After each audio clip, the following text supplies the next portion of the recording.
Good morning guys! Ang gagawin naman natin for today's video is yung welcome door para sa ating mga teachers. So, ang gamit natin ito is yung QAF na photo sticker. And then, ito naman yung gagamitin nating photo top, broken glass. So, ilagay lang natin yung photo top dito. Yeah, make sure lapat siya at walang bubbles. Idadaan natin siya ngayon dito sa laminating machine. Ayan. Yung matagal na namin gamit is QAF. Ayan. Ever since nag-start kami, ito na yung laminating machine namin. So, after natin siya malagyan ng photo top, dito na natin siya ilalagay ngayon sa A4 na Sintra board.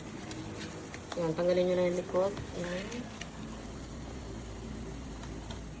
So, make sure pantay para hindi tabingi yung pagkakadikit.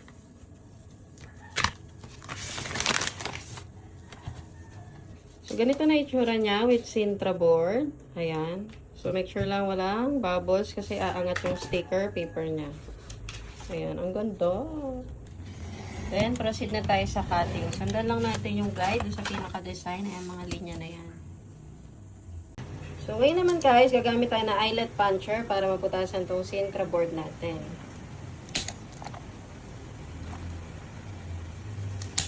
Pasukat mo na agad.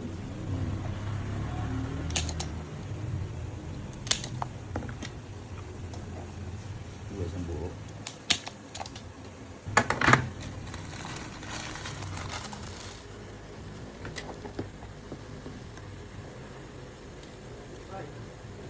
So, after natin malagyan itong mga eyelet, ang susunod natin gagawin is yung maglagay naman ng ball chain.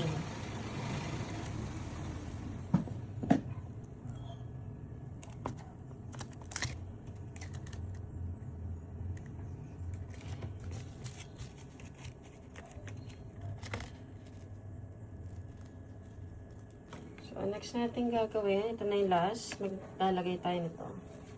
Itong maliit na Sintra board, tatalian natin. Ito yung magiging panlock niya sa likod.